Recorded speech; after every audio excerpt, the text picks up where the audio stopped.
niyo naman na ako, ano? Hindi. Hindi ka namin kilala. Patricia Garcia, nasa beauty ko. May tatlong anak. Burger. Na puro babae. Puro babae. Sila po ay may maganda rin trabaho. Kaya lang maganda. Wow! Oh, ilan na po? Ilan na po? May limang ako.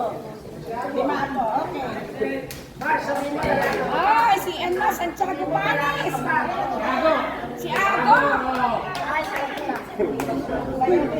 Bayaw ko yan. Ang kasama niya, si Abel.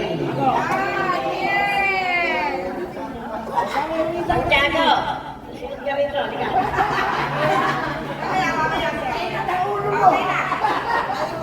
Oh, ayan, natin yung si Pachi.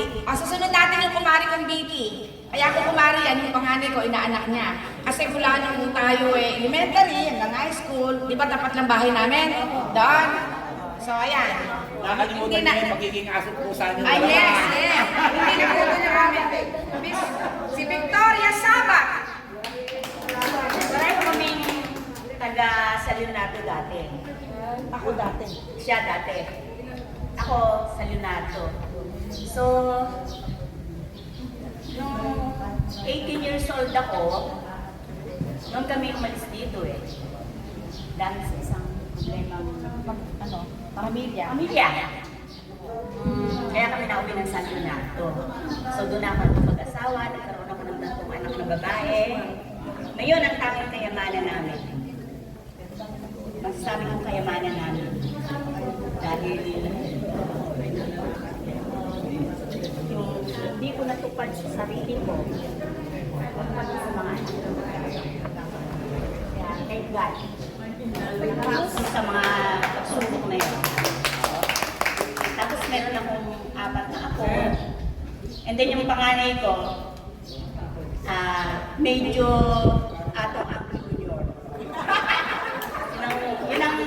Yun ang ano namin ngayon, yung laro-laro namin ngayon sa atong junior. Ayun, sa ngayon nag-iiwi ko ng apo.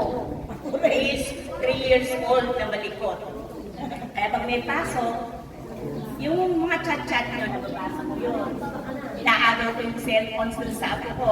Kasi yun ang libangan So nababasa ko yung mga chat nyo. Napapangiti nyo ako pagka sa araw-araw na nababasa ko yun. Kaya sana, pagkatapos nito, hindi magputol yun ang ako'y may mabasa.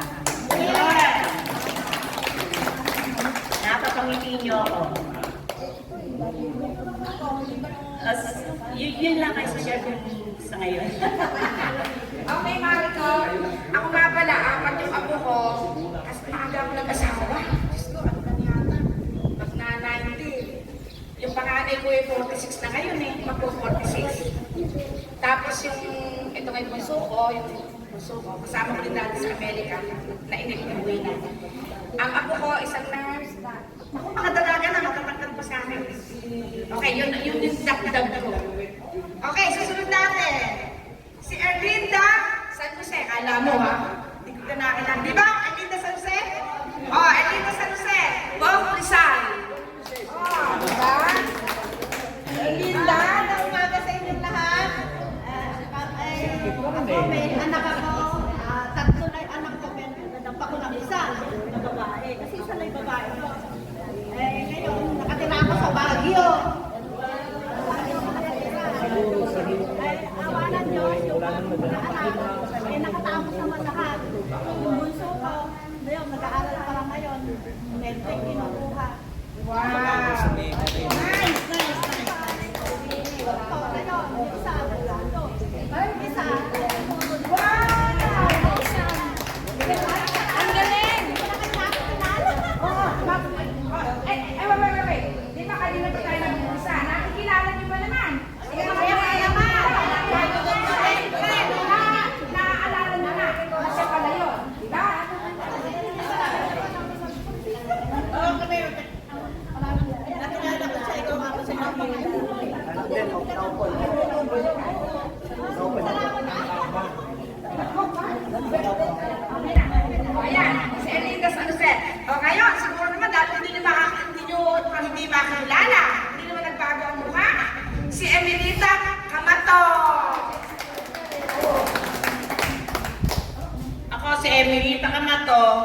tatlong anak na puro babae.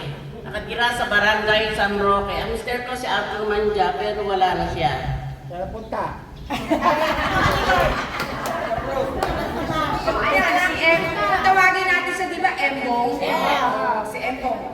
Ngayon, ito hindi nyo rin siguro pwedeng di makilala. Si Milagros Berhenisa, taga San Roque. Mina, it's your turn. Beauty pa rin. Magilas pa rin. Hello po, magandang umaga. Ako po si Milagros Berhenisa dati, Punsalan na yun. Ang napangasawa ko dati si Ernesto Punsalan, pero patay na rin po siya. Ang naging anak po namin yung isa lang. Ngayon po, doon ako nakatira sa barangay Lagare. Ako na rin yung bakero ng Lagare. Kaya madali lang hanapin. Yun lang po, salamat. Pero byuda na rin po ako yung byuda. Talaga ano Alam mo, hindi naman nagbabago yung mukha natin, yung patin. Tumanda ka lang, di ba? No? Pero yung mga mukha, hindi talaga nagbabago. Okay, eto, hindi nyo rin pwede hindi matandaan, kilala. Si Wilma Angeles. Taga sa Kapokisan. Taga sa... Ganita, hindi kasi tatandaan. Hindi ba pwede pantay-pantay na tayo nung wala sa ito? Asok pa doon. Sige, kasi hindi pantay-pantay. Konti lang naman tayo eh. Ang darating na lang siguro si Huli, si Silvia, si Rosalinda San Mateo. Tinatatandaan niyo ba si Romy San Mateo? Patay na. Ayun, kapatid yata. Magkapatid, di ba? Ayun, dadating sila. Yan. Sige, eto susunod natin, yung classmate natin, si Ninita Tolosa. San Roque, di ba? Alika, Ninita. Wala tayong ngayon. At ayan si Ninita. Pinulang natin, pantay-pantay tayo.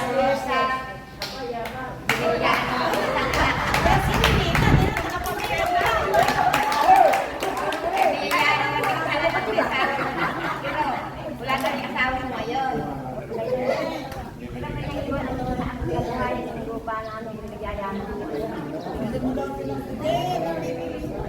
Still beautiful. Still beautiful. Bakit? Alam mo, mababanaan. Tingnan mo yung ilong niya, di ba? Oo. Kaya, may ilong eh. Ay, di ba? Si Nene, Tolosa. Tandaan niya. Okay. Sige, thank you, Nene. Thank you. Eto, isa pa na siguro kilala niyo pa rin, mga taga-sagot. Konti lang kaming taga-Pokrisal eh. Di ba tayo, konti lang eh. Mas marami sa Rocky eh. Si Berhinia, Felicidad Binuya. Si Peggy.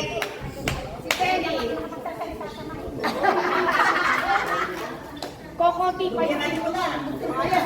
Si Peggy. Ako si Felicidad Binuya. Ang asawa si Ronnie Montavios, 5 anak. Eto si Cecilia de la Cruz, nung dalaga. Ayan, si Cecil. Katukayo mo siya. Sa Rocky din eh, lang.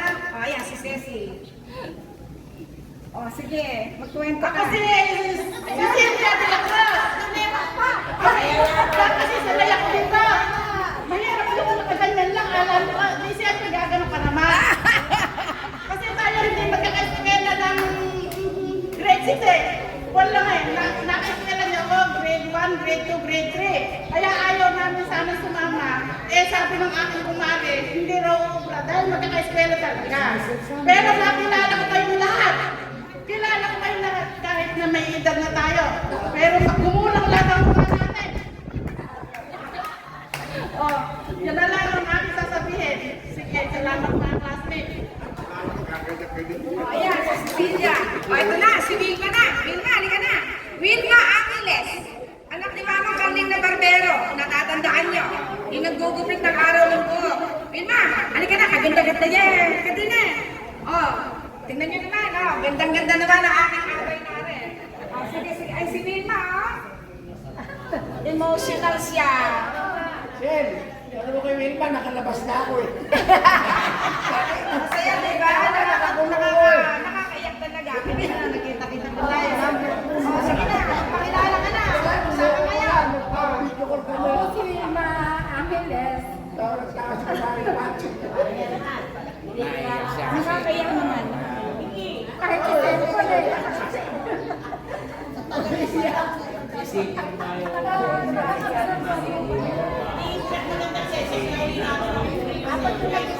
Ay, pakinggan natin si Wilma. Pakinggan natin si Wilma. Pakinggan natin si Wilma.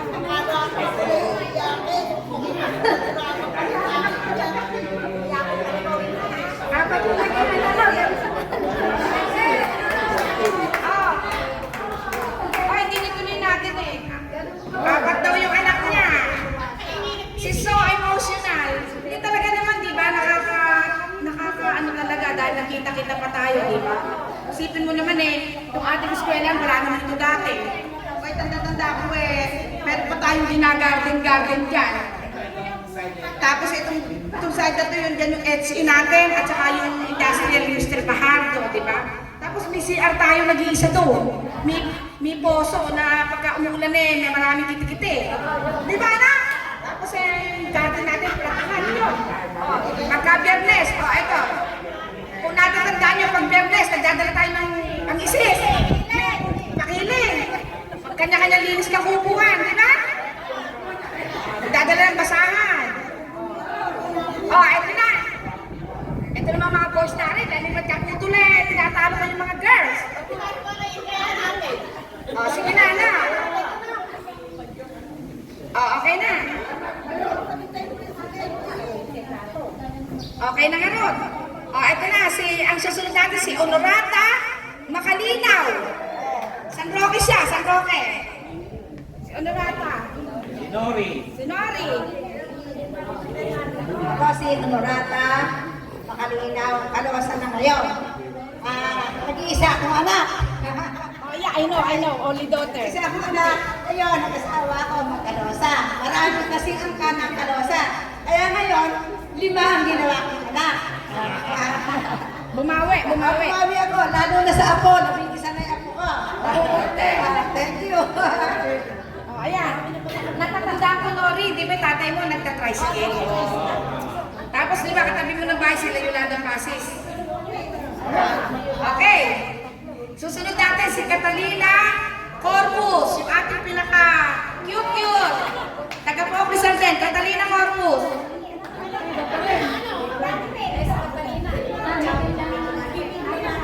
Pakinggan natin si Kata. Tayo nakakita-kita pa ngayon sa tagal ng panahon. Minsan nanisip ko, mga kaibigan ako kaya. Ano pa kaya, nasaan kaya sila ngayon? Salamat kay Cecil at naisipan niya magpa-reunion. Ito tayo, nakita-kita tayo ngayon. At salamat tayo, marami tayo, kaya lang, tayo na lang nakikita. Wala lang yung papakilala sa inyo. Ako si Catalina Corpus, ang aking anak ay 5. 4 na lalaki, isang babae. At tulad ko ng Crescencia, hindi rin po ako nakatapos ng pag-aaral na pero ako pa nagpapalot ko tapos salamat sa Panginoon Diyos. Kasi binigyan niya ako kasama ko na sabi ko talagang okay ko, parang napakalaking biyaya kayamanan sa atin ng Panginoon Diyos kasi po napakasaya po kahit po ang buhay po namin ikama ko simple lang. Kaya lang po ako ay nagpupulpit at salamat sa ating Panginoon Diyos. At ako yung tayo